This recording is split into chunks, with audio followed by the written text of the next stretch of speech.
Ayan. Mag-aadobo tayo ng sitaw with pork. Ito yung sitaw ko. Nabili ko to sa dito sa Asian store. Ayan. Lagay na.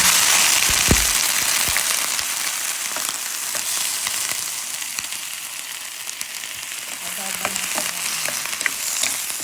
Sitaw.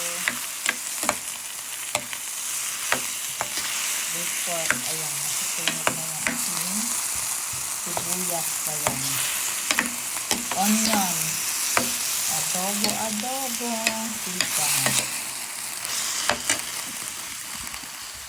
Ayan. Papalambutin lang natin yung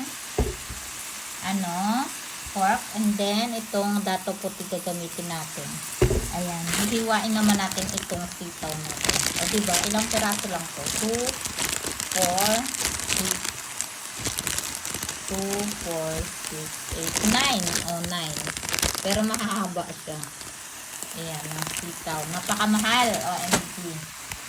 Ginto ang gulay. Yung mga Pilipinong dito sa Sweden, fresh na vegetable is napakamahal. Pag wala sila dito, katulad niya ng sitaw. Ayan. Luto-luto muna tayo. So, tayo ay may ulam mamaya. Ready na ang aming dinner. Ayan lang ang ating menu for today.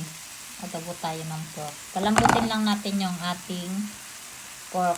So, lalagyan ko lang siya ng konting water. Warm water para siya lumambot. Gusto ko kasi dito is malambot na malambot. Bago ko ilagay yung sitaw. Kasi yung sitaw, pwede nyong lang yan. Parang siya, half cook.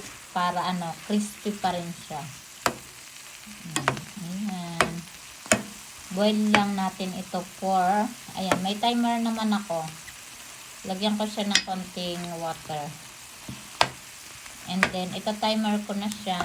Ito, ang aking skillet is my timer. Ayan, Salad Master ito. Ayan, ito timer lang natin in just, sabihin na natin, 30 minutes. So, ayan. Lagay natin to sa dito timer. Ayan, tas count lang natin. Saan na ba yung timer niya? Ayan. Set natin sa timer and then set timer. Then 1, 2, 3. Ayan. So automatic na siya. No need mong punta-puntahan. Ayan. Sinet na natin siya in just 30 minutes. Mabilis lang maluto kasi sa skillet. So, malambot na siya mamaya. Salad Master itong gamit kong lutuan. So, ayan. Lagay natin mamaya yung sitaw. Ayan. Palambutin lang natin to.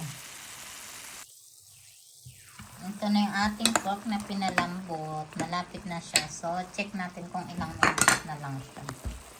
Ayan, exact 8 minutes na lang. Tapos, lagyan na natin ito ng toyo. Toyo lang yung aking pangpaano dito, ha.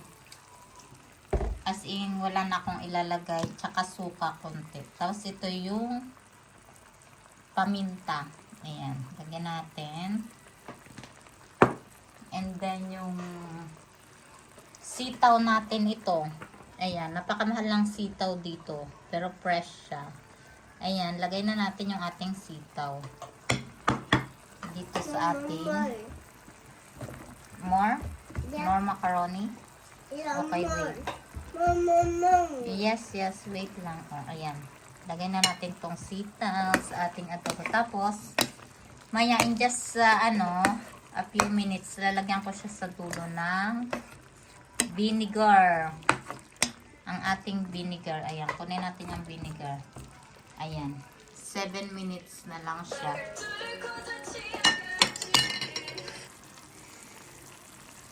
Ayan na yung ating adobong sitaw. Malapit na siyang maluto. Tapos, tingnan natin, check natin. Ayan, 5 minutes pa. Wait natin ng in just 2 minutes. Lagyan natin ng etong dato puti vinegar. Vinegar to. So, ayan lang yung ingredients na nilagay ko. Wala na ako masyadong nilalagay. Kasi, hindi masarap pag masyadong ang daming, chichipurex yung nilalagay na ano ba to? Yung pampasarap. Ganyan lang kasimple. Ayan, wait pa natin. Tapos lagay natin yung aking vinegar. Konti lang yun. Siguro 2 spoon of vinegar lang. Para pampalasa. Tignan natin kung anong lasa. Ayan. Yummy. Yummy na siya. Ano na siya? Kasi toyo lang talaga, as in paminta at saka suka lang ilalagay ko siya dyan. Hindi ko na siya nilagyan ng mga cubes or something salt. Wala na ako nilagay dyan. Ayan, 4 minutes na. Pwede na nating ilagay din yung suka. Itong vinegar. Ayan, nag-prepare na ako. Pero konti lang siya, as in. Yan. Ayan. Tapos, ano lang natin. Wait natin siyang maluto in just ilang minutes na lang kasi siya. So, ayan. Para ano pa rin yung Ayan na. Ilang minutes na lang. Wait na lang natin until it's done. 3 minutes. Ayan. Para may konting siya, sauce. O, diba? Masarap ang aking adobong sitaw. Maano pa siya, matutuyo pa siya konti ng sabaw niya. Kaya, kasi may 3 minutes pa siya. So, hindi ko na siya tinakpan para maging half cook crispy yung vegetable. So, ayan, adobong sitaw sa menu natin for today video.